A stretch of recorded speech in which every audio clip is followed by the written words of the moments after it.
next guest has sold over 10 million albums worldwide, has 14 Grammy Awards, 43 Stellar Gospel Awards, and the list goes on. He just dropped his 13th studio titled album, Long Live Love. Please welcome gospel superstar Kirk Franklin.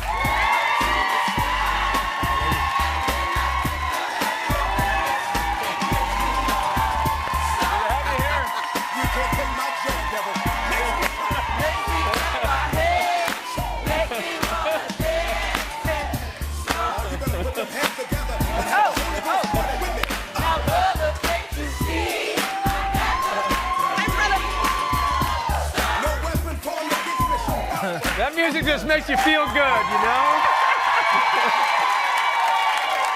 Kirk Franklin! Look at you! Look, I know you're not talking. Why you think I didn't get out? He said, "What's up, shorty?" Why you think I didn't get out this seat?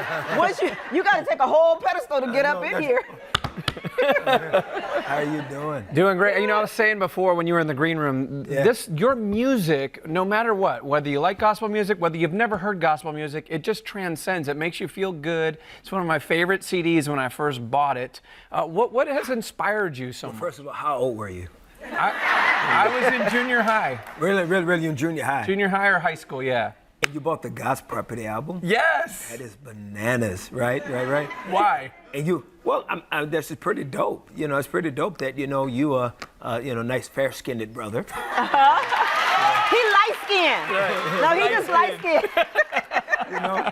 That's Look at him. We left off. I appreciate that, man. You just appreciate the fact that it spoke to so many people, just the way it did, and that's very humbling. Did you always have that voice? Like, were you on the playground with this voice? Or did you develop? You knew what this voice is. You have such a commanding voice. Yes, you do. You know, because you get that kind of reaction when you talk. I honestly didn't. I honestly didn't know something about my voice. Don't you hear it? Don't you hear it? It's that. Especially on your music, right? Because you're really feeling that music. Wow. Well, I just want to say that. But thank you for having me. Yeah, I always felt like you could have done, your music is mainstream now, but you could have done the mainstream thing and been like a lot of other R&B artists. Why gospel music? What was it about that? I've never wanted to do any other kind of music. I've always wanted to do Christian music. I am unapologetically a Christian artist. I talk about,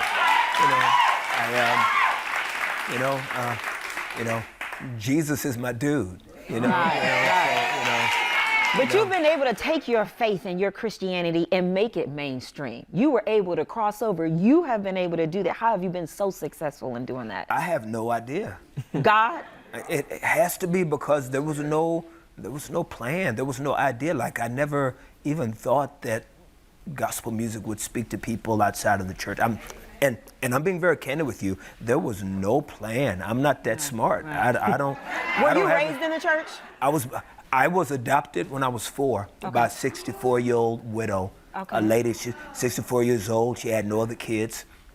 And she recycled newspapers in cans, aluminum cans, to pay for my piano lessons. And she taught me about, Jesus, and took me to church. And she really modeled it. We were poor, like a lot of people were poor. We were on government aid and had. Got like that big block of government cheese. Now, does anybody in the audience remember that block of government cheese? Make some good grilled cheese sandwiches. Listen, am I right or wrong? It is the best grilled cheese sandwich. For real. Yeah, the Velveeta. For real. Right. And but our parents and grandparents and just men and women that did not have a lot during those times, they could take crumbs and make a meal. And now you've collaborated with some of the greats. I mean, Kanye West, our own Chance the Rapper. Yeah. Who's out there that you have not collaborated with yet that you would like to do something with? I've been very humbled that people even want to work with me because, first of all, I can't sing. I talk on my records, and so the fact that people want to work with me has been very humbling, and have a chance to write for people and to do that. It's a funny one dream artist that I would love to work with, and it's just it's random. Oh, I can't wait. Sting. Sting. We've had him here. You've had I Sting can in? see Yeah. that, though. That would be super, super dope to me, you know. But, you know, I mean, that's just, you know. Well, you that's put just it out random. there. You know, just random. But I, you know, because I was a fan of the Police. Sure. You know what I mean? And, you know, and I just think he's a dope artist. Yeah, very talented. Yeah. Now, when you hear music today, and you know how influential it is on our young people, is it bothersome when you hear some of the music? You know, I think that music has always reflected a sense of truth. And I think that we cannot crucify people in the middle of their truth because there are realities. There are realities of marginalized people. There is a reality of disenfranchised people. And so a lot of times it's easy to critique from the sidelines. But when you don't walk in people's shoes, there is a voice of the oppressed that I think that if the music is the fruit, then I think maybe we should spend maybe more time trying to figure out how to fix the root. Mm-hmm. You know, and so I'm very much in tune to wanting to, because for example, like even to me, like I live in Texas, right? I live in Texas. I'm an African American man. I have 2 sons, and when I watch the news and I see the pain. For example, I met a lady last night. I was doing a listening party and signing my CDs, and one lady came in line. She said, "I just want to buy your CD." She said, "I've lost 2 of my sons to violence here in Chicago," and so when I see that, and when I see the wealth that we have in America and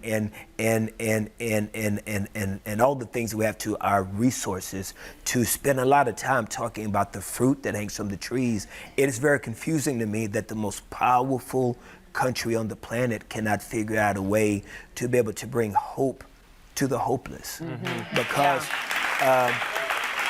you would be surprised the trajectory change in a young person's life when they're able to just get a little bit of ounce of hope. Right. Well, you're definitely doing your part in giving folks that little bit of hope. And you're doing it again with your new album. Tell us about that. It's called Long Live Love. Long Live Love. Long Live Love. And it really echoes everything I've just said to you guys right now, that everybody in the audience, everybody watching, they are human beings made in God's image. Everybody is made in God's image. And when we treat people with a lack of kindness and compassion and a lack of empathy, we are not being God-like. And so it is very important for us to know that a lot of our prayers are hindered. A lot of the things we look for will not come into fruition if we do not learn the simple form of how to love your brother. I know all the tracks are hot, but what's your favorite one out of there? Well, you know, what's really interesting about album is it's the first time that I wrote an entire album before I started recording. Normally I write music as I record. Like I'll write and then I'll record that song. I'll write and then I'll record that song. Mm-hmm. Well, this time I went back to my old neighborhood, went back to the old crib, went back to where I used to get in trouble, and moments where I remember being a young boy trying to talk to God, trying to figure out if He was real, if He really existed. I remember moments where I cried when my mama died, and just all these moments. And I just wanted to kind of connect with God on a very, very passionate, intimate place. And so it's like God started letting me borrow all these dope songs. And so I just started writing all of these songs. I had about a whole bunch of ideas, and I wrote them just piano and just vocals. Wow. No beats, no tracks. Yeah. And so for me, the album feels like one long song. Okay, all right. So you got the album, you got the tour coming, you're coming to Chicago, 26 cities, and also Sunday's Best coming back on BT. Yeah, it's coming back after a 4-year hiatus. And so we're very excited about that. People have really loved the show. Look at that. You got a clip. Isn't that cute? Yeah. You know what I'm saying? So we've got judges Kelly Price. We've got Erica Campbell. And we've got Chicago's own Jonathan McReynolds. All right. Yeah. Next time you're in town, you're going to perform on our stage? Would you have me? Oh, we would love to have you. You can do something right now. I can do something right now? You can do something right now. You give me that? Come on. That is so cute. So cute. Come on now. I'm waiting. That is so cute. Everybody performs when I say that. Dang, we got to go. All right, next time we're going to have Kirk Franklin on our stage. But his new album, Long Live Love, is available now. Make sure you check it out.